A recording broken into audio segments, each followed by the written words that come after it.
Welcome to Propaganda Loves You, the show that asks and answers the question, if the Trump administration wants to be hard on crime, then why did they move a convicted sex offender to a minimum security prison? I'm Cody, your host for this week, joined by Arthur, Noah, and Cheyenne. Ask not what your country can do for you. Ask what you can do for your country. We shall fight on the beaches. We shall fight on the landing grounds. Mr. Gorbachev, tear down this wall.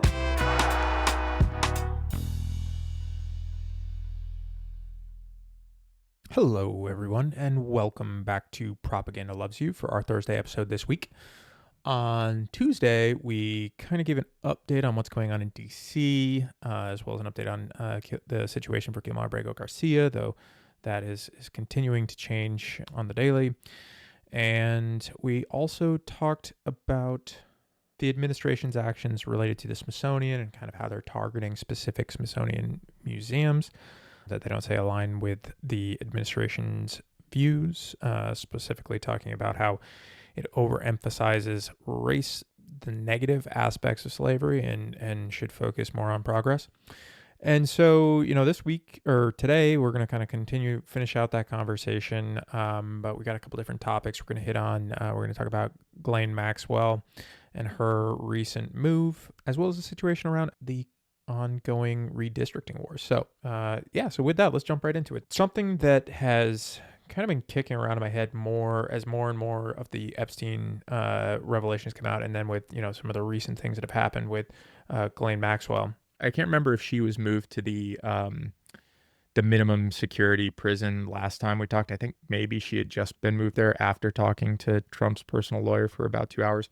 So what happened since then? The White House, or I don't know if it was the White House, but transcripts were released from that interview, right, with Ghislaine Maxwell. And who knew Trump did nothing wrong, according to those interviews, right? She never ever saw him in any weird position. Like whoever could have guessed that that's what would come out of those highly edited interviews, right? But the reason I want to talk about this, and this is like the conspiracy button time, like where we go into the conspiracy zone, right? Like, no, these aren't facts. This is just that might be good, Noah. We need a conspiracy zone, like that. You could turn that into. I like that idea. Yeah, I think one of the biggest things that started the whole QAnon stuff was the talk about the child sex trafficking rings that supposedly were going on. The Clintons were attached to, right? This was the big thing that was always talked about, like pizza. What was it? The Pizzagate thing that led to that, like saying that there was a child trafficking ring in this pizza place, right? As more comes out about Epstein and Epstein Island and the connections there to everyone else, it's like, was that the actual sex trafficking ring? And they were trying to make it sound more ridiculous and putting out conspiracy theories beforehand to try and make it so, like, when you get to this point, you kind of write it off, It really seems that there is a legitimate sex trafficking ring that occurred for elites, to include Prince Andrew. Like, Bill Clinton was on the plane, right? Like, Donald Trump's definitely in here. And so, like, is this the cornerstone of a lot of those conspiracies? Is this the kernel of truth, I guess, that conspiracies are built off of and then went crazy from there? Because it really feels that way to me sometimes. It's like, this is actually the thing that everyone's been talking about for years and trying to use as justification for a lot of crazy political moves. But now that it comes out that it's Trump involved with it, we don't want to talk about that anymore, or it's okay. Like, now the GOP is like good with pedophiles at this point, like it seems like, or protecting pedophiles if they're either Israeli government or Trump. I mean, my one thought that I saw, and it's not even an original thought, I think this was on a thread somewhere I read, but the idea of, Ghislaine Maxwell and her testimony, I think one of the questions was, did you ever see Donald Trump doing anything inappropriate? And the comment I saw was like, yeah, are we really trusting a child sex trafficker to determine what's appropriate or not? Right. And that to me just kind of summed up the whole thing for me of like, I feel like their testimony should really just be thrown in the garbage. I mean, we already know that it's like, hey, we'll give you this cushy prison cell, or this, we'll give you some better treatment. we just want to ask you a few questions. So we kind of already knew it was going to be a little, unreliable, I would say. But then also just like, is this the most credible source of information anyway? Right. Aside from that. So, that's my thoughts. As far as the conspiracy zone, I don't know.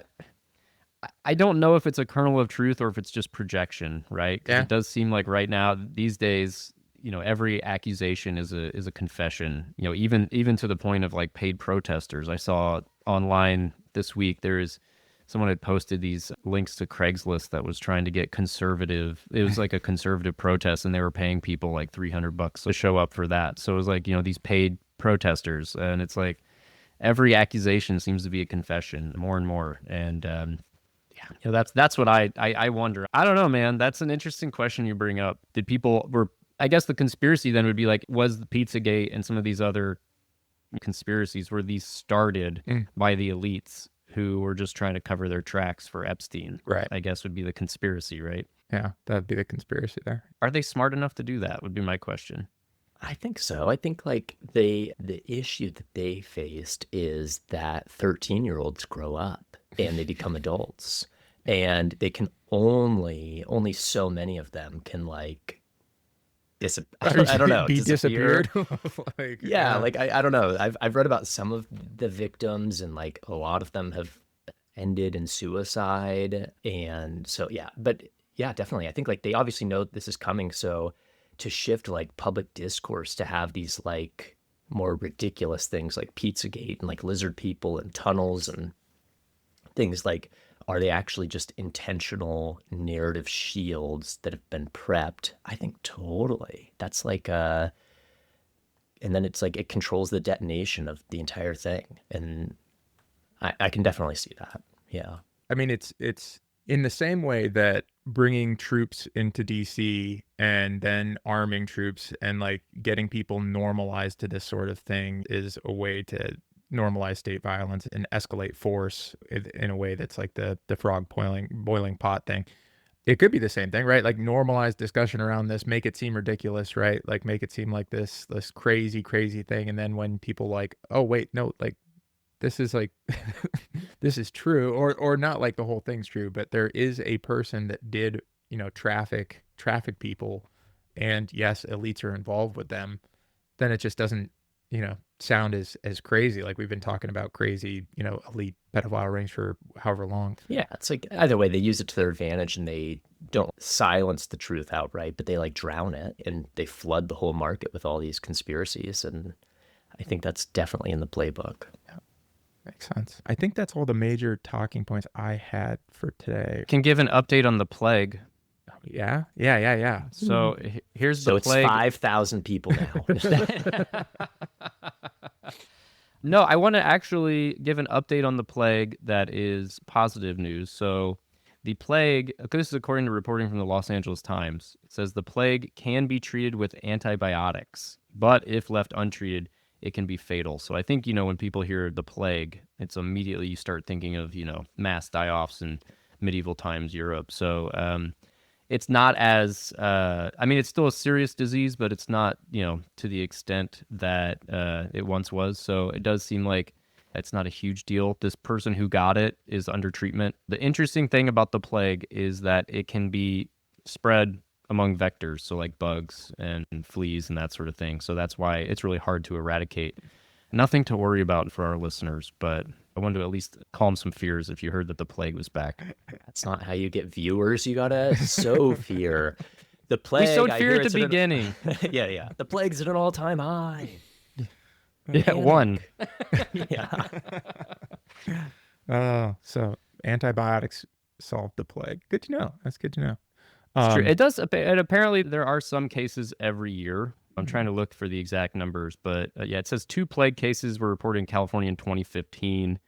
It's not a lot, but it is possible, and it can be serious. So just make sure that you get treated if you get the plague. What a weird thing to say these days.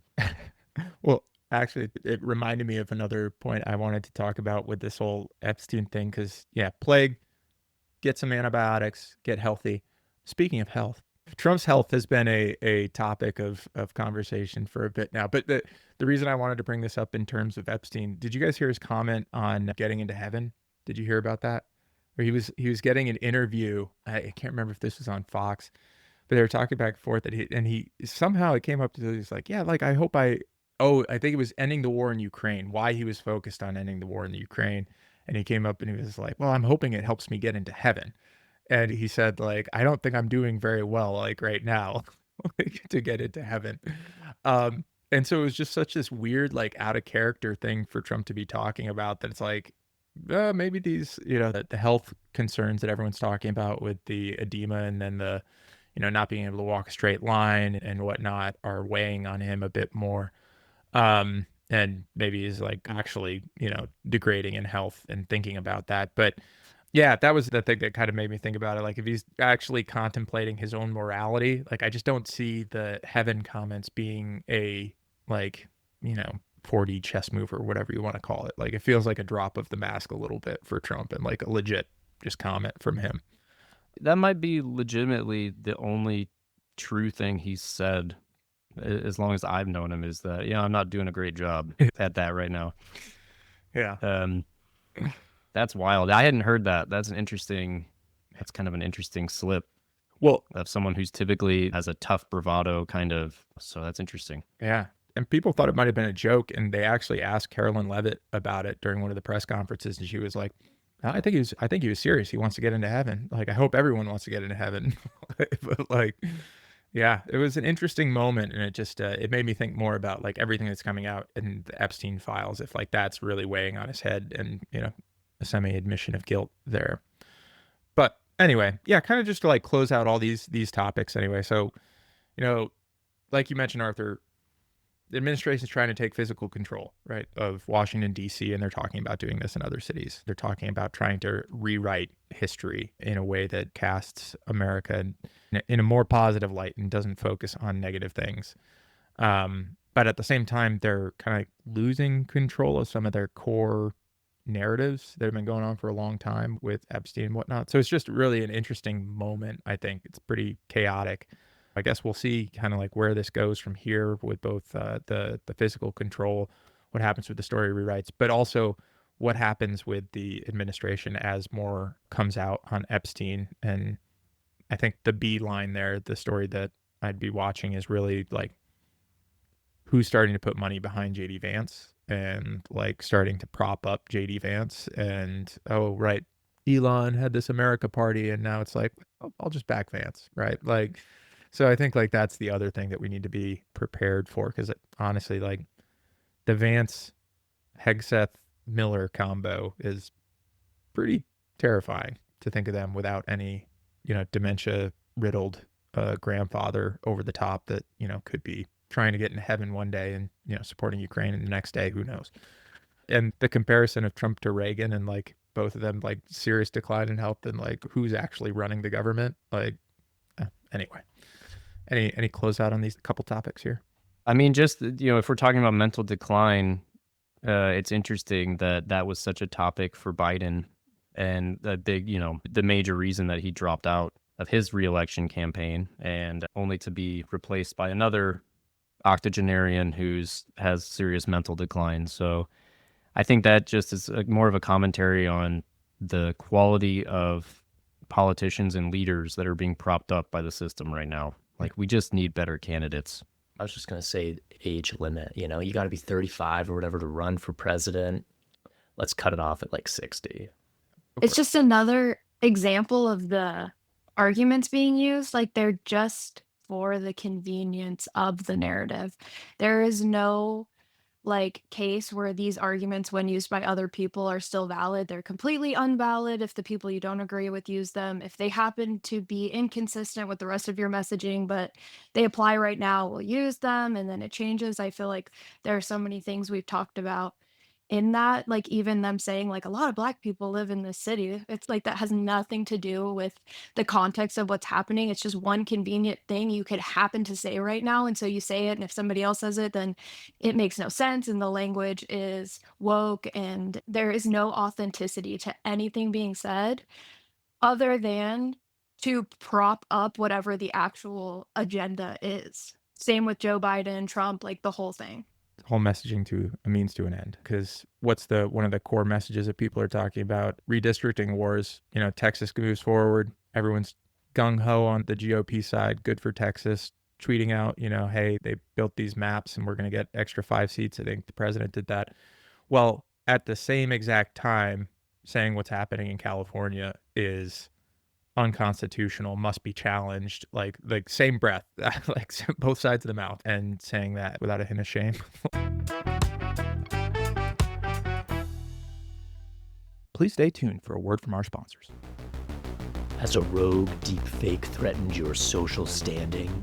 My life was a mess. A viral deepfake video had me saying all sorts of terrible things I never said. I was humiliated. My reputation was ruined.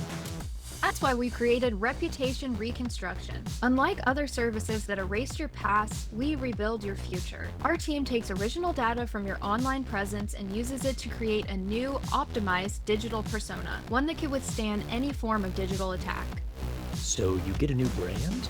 Not just a brand, I get a new me. The reconstruction team studied all my friends, my interests, and even my hobbies. Now, all my social media posts and emails are perfectly aligned with my values. I don't have to worry about what to say or do because my team knows what's best for me. Isn't that lonely? Not when Reputation Reconstruction Plus provides lifetime access to your own private personal digital community with our award-winning emotional support algorithm that gives priceless support at a respectfully justifiable price. Reputation Reconstruction isn't about damage control. It's about proactive brand alignment. We provide a streamlined, flawless identity so you can live a life free from the burden of public scrutiny. Reputation Reconstruction. Taking the guesswork out of being you. Reputation Reconstruction does not assume any liability for all future actions performed by your new digital persona.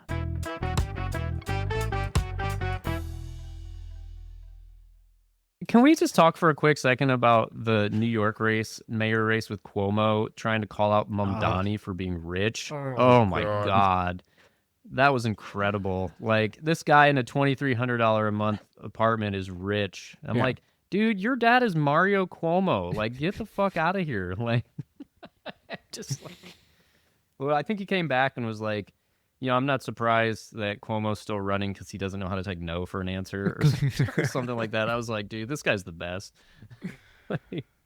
Anyway. The whole Cuomo thing is just ridiculous. Like, I think that it's a great example of the values of like some of the classic Democratic Party, like establishment Democratic Party. Like the fact that Cuomo's like, oh yeah, Trump's going to help me win the New York mayoral race now that he lost the primary. He's going to run as like an independent or something like that. It's just like, okay, all right. So that's pretty clear where you actually stand. Like, come on. I mean, the guy was a creep anyway, but still, like, it's just ridiculous. Fun stuff.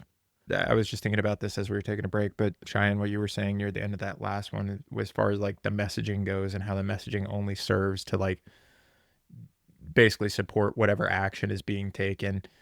And it made me think, I've been thinking about this for a while and I'm not really sure how to do this or how we would go about it, but like, it'd be great to get, maybe someone's already done this, maybe like we already know about it, but like a lot of the major talking points that were used during the campaign or like against Joe or Barack Obama or AOC or whoever, and then just doing a direct comparison to like the actions that have actually been taken by this administration. Because there's like, yeah, they claimed Obama was going to try and run for a third term. What's Trump doing? He's selling 2028 merch and talking about how people want him to run for a third term. Like, oh, they're going to take over DC. They literally took over DC, right? Like, so it's like all these things, try to get like an actual comparison, because it really does. It makes it hard whenever you say like, oh, like I'm with the Republican Party because I care about like free speech.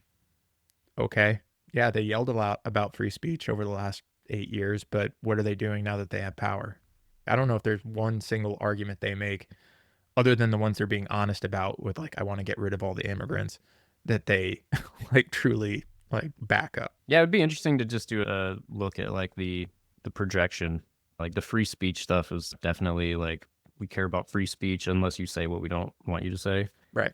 Arthur, do we want to talk about some messaging from the Democrats, Newsom and what's going on in California? Definitely. Yeah, what you got updates there? Noah? Yeah. You, And you yeah, help Noah us can out with this definitely one? add a lot of context to this. But yeah, just like in general, let's talk about Proposition 50. It's dubbed the Election Rigging Response Act, and I think it's set for the 2025 special election. And it would temporarily, which I think is a key part, pause California's independent redistricting and allow them to redraw congressional districts. It's in response to the GOP-led redistricting in Texas, which Texas can gerrymander at will. So it's a defensive maneuver against Republican-dominated like states who gerrymander and redraw without any sort of public vote. This one does have a public vote attached to it, which I think is very important. And I think even I've read like, Schwarzenegger is critiquing it and things like you just read this sensationalized headlines when in the end it goes to a vote. So Right. it's like, what is more democratic than an actual vote, Yeah. So it's really interesting. And, I think it's it's definitely fair in response, and it seems like a necessary correction. And Florida did this to have like permanent control for like a Republican base. So let's have the economic center of the US, which is like what, the 5th largest economy or something in the world. Let's have it be as progressive as possible. Let's force it down their throat. It's great. Right. I think the thing, and Noah, I'd love to hear your thoughts on this from someone from California. Like, I think the thing that is going to be interesting, one, I can't wait to see what kind of flyers, like I've already seen some come out against this, like that's already being sent to voters in California, like bashing this initiative and trying to say that.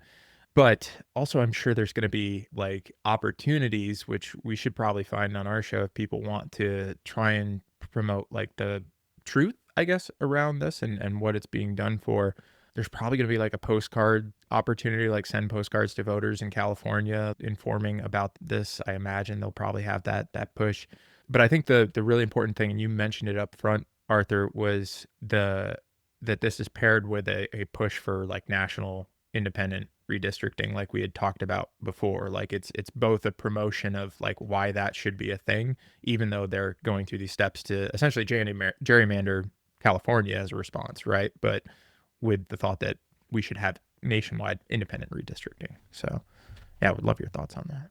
Well, I can weigh in on the California side of things and maybe add a little context around how it typically works and what's being proposed here. I mean, Arthur laid it out very well. This is a temporary override of the traditional system. And the reason Schwarzenegger is against it, by the way, is because he's the one who led the push for independent redistricting in California. So he's very much like, I think he's come out and said, I'm going to terminate gerrymandering. That's my terrible Arnold impersonation. I got that it was Arnold. I thought that was great. Yeah, you couldn't even tell, right? So I think it's worth, though, just like to take a quick step back and explain how it typically works. So this was actually a voter-approved initiative for an independent, bipartisan redistricting commission. So let me give a little bit of context around what this is. It's called the California Citizens Redistricting Commission. And so it was approved by voters in 2008 and 2010. It consists of 5 Democrats, 5 Republicans, and 4 citizens who are unaffiliated with political parties, so that it hopefully will represent the overall diversity of the state. And it's worth mentioning that getting on the commission is not easy. There's a whole process involved. So first, there's a panel of 3 independent state auditors that review all of the candidates. And then they select 120 of the most qualified applicants who are then personally interviewed. I don't know if you guys have ever done job interviews, but I can't imagine interviewing 120 people to fill 14 jobs, but that's essentially what they're doing. The 120 applicants that are there are split up into 3 sort of sub-pools, these 3 buckets of Democrats, Republicans, and non-party affiliated. So, and then from there, it's narrowed down to 60 total applicants. So 20 Democrats, 20 Republicans, 20 nonpartisan. And then all 60 of those are presented to the California State Legislature, who has the power to remove up to 24 names from consideration at that point. So that's 8 from each subpool. So then at that point, The remaining names are then submitted to the California State Auditor, who then randomly draws names left in each subpool. So 3 Democrats, 3 Republicans, 2 non-party. Those 8 applicants become the first 8 members of the commission, and they then choose the final 6 members by selecting 2 commissioners from each of the subpools. So it's an entire lengthy process. There's some luck involved to getting on it as well. And they're actually required to follow certain laws when it comes to redistricting. They have to, first of all, they have to use data and analysis. So they use census data to kind of inform where residents live, that sort of thing. And, there's a handful of guidelines. It must be of equal population to follow the U.S. Constitution. It has to comply with the Voting Rights Act. So people of minority groups and people of color also have an equal opportunity to vote for someone, a representative of their choice. It has to be contiguous. So there can't be like these weird sort of off districts. You have to respect boundaries of cities, counties, and other communities of interest, geographically compact. So that way they have a fairly regular shape is what it says, which is, anyone who's seen a gerrymandered map, you'll know exactly what that means. And then, and a few other things. So I think it's worth mentioning, though, that this is a whole process that voters overwhelmingly approve of in California. And this is something that people are, California has long been seen as sort of a great example of an independent redistricting commission and how that works. What's happening, though, and what's worth talking about in this context is that Texas, they can redistrict through the state legislature, which is Republican dominated. So, when Republicans are in charge, which is most of the time in Texas, they can redistrict and create further advantages for the Republican Party. With California, what they have to do, they have to redraw it based on these bipartisan sort of lines that has to get approved. Any challenges are then taken to the California Supreme Court. So there's a whole process in place. Now, what Newsom is doing, what Governor Gavin Newsom is doing, he's asking voters. That's an important distinction. He's got a piece of legislation that puts this on the ballot for November to ask voters to temporarily override this commission process for 4 years. So for one election cycle, essentially. So basically what he's saying is hey, we see what's going on in Texas and, how that's going to adjust the balance of power in Congress. We want to respond. So we're asking the voters to temporarily override the commission so that we can redraw these maps that favor the Democratic Party to help balance things out. And then in 4 years, we'll go back to the redistricting commission, the California Citizens Commission. And so that's essentially what's going on. What's interesting and what I'm curious to see is how that's going to go, how voters are going to go for that. Cal Matters, which is a nonprofit independent news source in California that's a really solid resource if anyone's interested. They had a report on this week that had some initial polling, and it showed that when you ask California voters their thoughts on an independent commission, 2/3 approve of an independent commission. So they don't want to get rid of that. But when it's framed as a temporary override, internal polling shows that a majority of voters actually approve of the move. So it really is going to come down to how it's worded on the ballot, I feel like. If this says, do you get rid of the independent commission? I think it's going to fail. If you say, will you temporarily override the commission for 4 years? It seems like it's more likely to pass. So just some context around how redistricting works in California and why it's despite all the bluster and fun social media content coming from Gavin Newsom's office, it's not that simple. And even as there's a push to kind of adjust democracy in a way, it's still going through a democratic process. So it's kind of interesting to bring it up to a vote to gerrymander, which I think is an interesting kind of you don't typically ask people to gerrymander, but in California, there's still at least some levers in place, some checks and balances there. So the voters could turn this initiative down, but we'll see in November. That's really helpful, Noah. Thank you for walking through that. I think they run into similar issues. I know New York was talking about it as well. And yeah, Kathy Hochul, Governor Hochul, I think after the Texas maps were redrawn and passed recently, I think she basically said game on. So we'll see what that means for New York State. But I also saw this described online as a cold civil war. I mean, it's basically you're drawing the lines right now is essentially, I know that's literally what we're doing, but everyone's being honest about what they're doing and why they're doing it. It's for power. It's to control Congress, right? The House of Representatives. That's the goal. And with at least from what Newsom's saying from his, the shit posting tweets, but like he's saying the goal is to remove Trump from power, right? Like to take control and to remove him from power. And so like the goal for Trump and co is like retain control of all branches of government and continue with the dismantling of the current United States as we see it, right? Do you agree with that viewpoint? Do you guys think that that's where we're at the moment?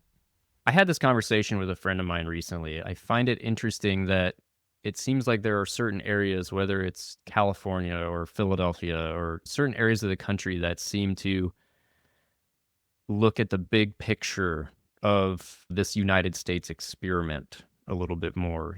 I could see it both ways in this sort of battle, where if I'm a Republican in California, I'm understandably upset by this, because I feel like my personal vote in my state is being hindered because of actions being done elsewhere. That said, it does seem like California is looking at trying to preserve the union, trying to work within the system that we have set up as a country.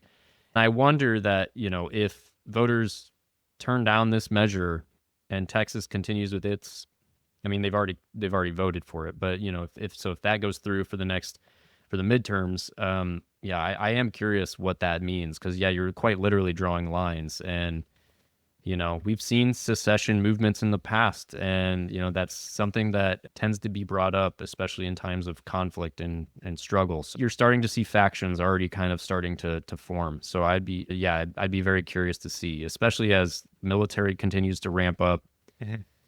People are feeling disenfranchised. There's a lot of sort of fuel being added to the fire right now, and next year's midterm elections could be the match that kind of sets it off. We'll see. There's a lot to unpack there.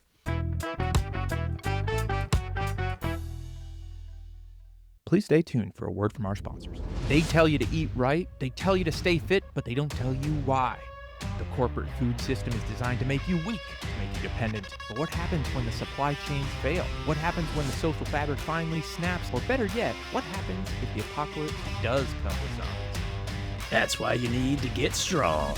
Not for a new personal best, but for the day you can't get to the store.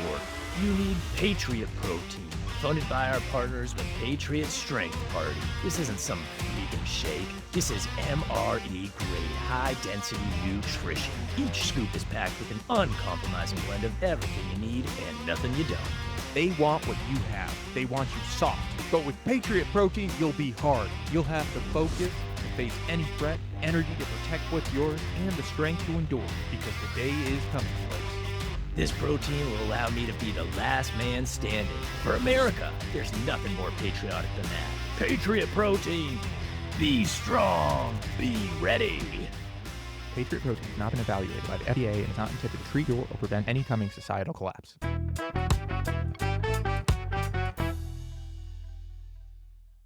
I think what we're going to see in response to, Trump's already directly said this, but I think an executive order kind of abolishing the entire mail-in voting. California and Oregon, those are the only two places I've lived and voted. But I know California heavily relies on mail-in voting. It's like 80% of the people used it in the past election. And it's a beautiful thing, because otherwise, what? You have to go, it's ridiculous that not everybody has mail-in voting. You have to go somewhere, stand in line. You have to get, work is an entire thing. It's not a federal holiday. They do that on purpose. It's suppress the vote is number one. And then, of course, misinformation and stuff. But it's I think we're obviously going to see a lot of actions from the administration to suppress this, and obviously a lot of fight. I think that the other side of the coin is that there's rot in the laws and representation of the U.S. democracy. And the fact that gerrymandering is based off of census data, which I think we talked about maybe a few episodes ago, how it's racially biased data, and how they do it is structurally it could easily be called racism. But California is correct me if I'm wrong on this, but it's the fifth highest economy in the world, something like that. It just passed France a few years ago. I remember reading that. It's actually the fourth fourth. It'll be third in a year. Like, it's unbelievable. And they have 39 million people, and they are diverse. And then you have like Wyoming, which sits at about like 500,000 people, and they're all white. And both groups get 2 senators, but meanwhile, the Senate is focused on the white people and the small minority. And in 2020, the Senate Democrats represented 40 million more Americans. This includes like all of California, and they lost the chamber. Like, how is that? Yeah. Are we in crazy town? It's unbelievable. Like, I'm not saying like, I guess I am saying in my perfect world, California is kind of running it. And it's because they own the economy, they're progressive, and they actually are diverse, and they follow the laws. They have amazing like consumer protection laws. They have amazing like Prop 65. Like they actually care, and they're actually doing things. So I think like reseating the entire capital to, I guess, Sacramento would be great. Any conservative that may have listened to this show just had a heart attack, I think. It's the will of the people. Yeah. I was just gonna say, you brought up, the fact that DC has no representation in Congress earlier, right? So like, just kind of furthers that point. This whole thing just makes me think about that. I brought up this book a couple times, and I think I do have to make this the next book we read after Dawn of Everything. But Minority Rule, it talks about all these different tactics that have been used by the Republican Party. Basically, I think it was the 2000 census that showed the white majority was on its way to becoming a minority majority or something like that, like the largest minority. We would be a majority minority country. That's what it was. Like, it started to show that data trending in that direction. And then it talks about all the different actions that basically the Republican Party has taken in order to reduce the voting capabilities of that bloc through voter suppression and whatnot. So I have a proposal. Here's one that I think works for both conservative talking points and Democratic ones. We get rid of mail-in voting completely. We get rid of machines completely. So we're going back to paper ballots, right? That's what they talk about. Paper ballots is the only way to do this. And we also declare that entire week is a federal holiday, and you have the entire week to go in and vote at any point. You got to do it in person, but you get that entire week off. You think they would agree to that? Totally, right? Because then it hits all the things they want. It's in person and it's paper ballots, right? Are there armed troops surrounding you while you're voting? Only if you're change that the administration wants to make. Yeah, okay? Only if you're in a Democratic-run city. That's the only time that's you fair. get the troops. Yeah. It would be kind of funny. Like, I could actually see where Trump could convince like these red states to kind of make like a local holiday for voting, and then like ban it in the Democratic. That would be good. I mean, they're going to use whatever tools they can to change the result on the computer. Yeah. I mean, I see that rather than a holiday, I see it actually restricting voting hours. That's like, you have to be in person, and you can only do it from 8 to noon because you can't take off work. Our corporate overlords don't want you to take off work. So I don't know. It's just that seems to be the thread that I've noticed too. Like, if you even look at the big beautiful bill cutting Medicaid, but now they also want to make the Affordable Care Act even worse. So it's like, okay, we're going to kick all these people off of Medicaid so that they're going to be forced to find insurance on the either private insurance or on the marketplace. But we're going to make the marketplace way more expensive too. So I don't think that the people in charge right now are really that interested in making anything easier or more equitable at this point. Oh, no, totally. Yeah, no, I'm just trying to think of an argument that aligns with everything they talk about now and say, like, we'll propose it, right? And then it would just be like, well, no, because exactly what you say, right? Like, we can't have workers like not working, right? I think it's a great idea. I think paper is the paper is the future. But it really is. Like, you got to shy away from the computers. I think, unfortunately, we're going to see like more like the next presidential election will be like a poll on X, and like the bots will be allowed to vote. Man, that's going to be a great election. Anything else on this topic that we think we need to cover for today? I don't know. We already touched on this whole Newsom trolling thing, which is awesome. I love it. And I think we talked even about that truck with like the Trump, like, have you guys seen that picture of like, it's like a Trump truck, but it's a Newsom truck?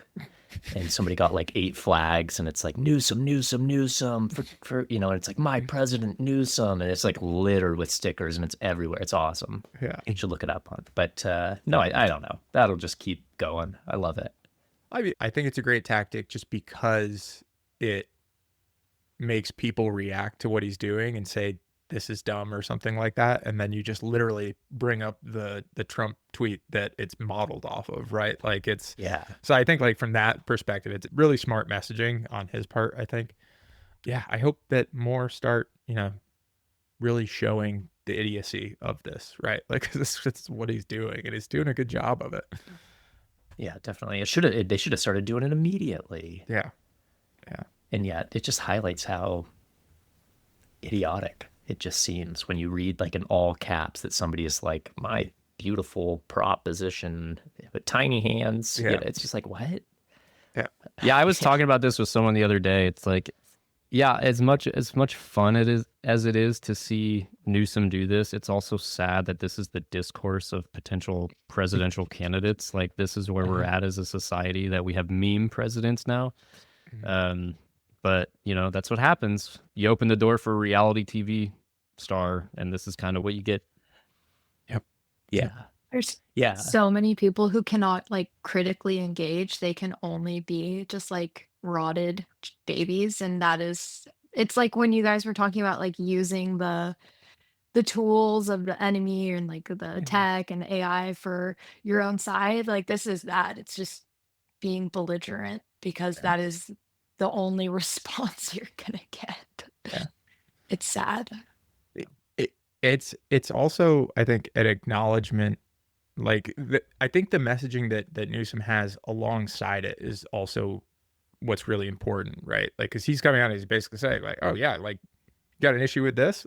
Like, okay, how about like this, your boss, right? Like, but the acknowledgement of where we are right now kind of in history, and telling people like, you need to wake up to what's going on, right? This isn't, the whatever high-minded politics that you had in mind that you thought logic and reason could get us out of where we are. That's not going to happen. Like we are not in that space anymore, and you need to act accordingly. Like, and I think like that needs to be said. It needs to be said by Democratic leadership that actually has some power, and they need to actually follow through with it. So, I mean, Newsom is pretty much as corporate as you could get. I mean, like guy came up in San Francisco, like, but he's standing up to the moment, right? And so like, hey, I'm going to support him unless he does something crazy. But I will say, just from the California perspective, it's interesting, and I haven't been in California for a long time, so I can't weigh in on the history of Newsom, but he was not particularly well liked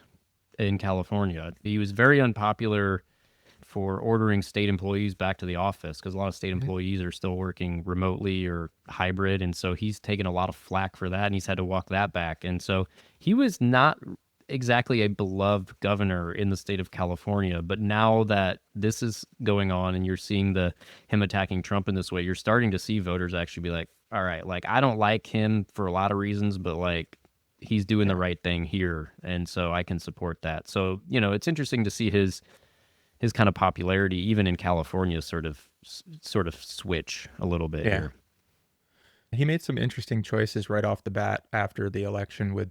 He started his podcast, like This is Gavin Newsom, and like brought Charlie Kirk and Steve Bannon on it. And like, I can almost understand the logic of what he was trying to do, but at the same time, like, I don't know, platforming those guys, like, I don't know about that, but I guess my point in bringing that up is like, it seems like he's been really trying to find the right way to counteract this or fight back, but maybe just land out on it finally. Yeah. But yeah, to like your point about Newsom too, like he is just like another oligarch. I think he grew up like close to the Getty family from whatever I remember, and totally like San Francisco, neoliberal machine. He's more like centrist about even like tech and stuff. And so he's not like my ideal candidate for president, but very cool that this person is standing up and has that podium for sure. Hey, if it brings more along to stand up and, more voices, right? That's a win in my book for sure. Yeah. All right. Well, I think that covers everything for this week. But before we go, Noah, do you have any plugs from your side? Yeah, just check us out. We're at sierranevadaally.org. We have a weekly podcast where we actually talked about California redistricting last week. So feel free to check us out at our website or wherever you get podcasts. We also have a series coming up in a couple weeks looking at solitary confinement. So be sure to check that out. Yeah, support your local independent media, support your libraries. Yeah, we'll link to that episode in the show notes here so they can check that out if they want to check out more on redistricting. Yeah, I think the only plug I have this week, so you'll probably be listening to this episode on Thursday, the 28th. So the first week of September, we're going to kind of take a break from our normal programming, so there won't be a normal core episode. But we are going to put up a couple episodes just reading the Constitution and the Declaration of Independence and the Bill of Rights. So we're going to read through those and post those. Maybe some light commentary as we read through them, but we're seeing enough amendments get broken these days that it might be good to get a refresher and just read through that document and have that clear in the back of our mind. For the rest of the year, I think it'd be good. But yeah, so that's what you guys can expect next week, and then we'll be back the week after that. But that's all I've got for plugs this week. That's it for this week's episode. Thanks so much for listening and hanging out with us. If you enjoy the show, help us spread the word. Leave a rating or review and share it with your friends, family, or anyone you think would get something out of these conversations. Your ratings, reviews, and shares help this show grow, and the more people listening, the harder it is for propaganda to win. So until next time, stay aware, stay safe, and remember, propaganda loves you.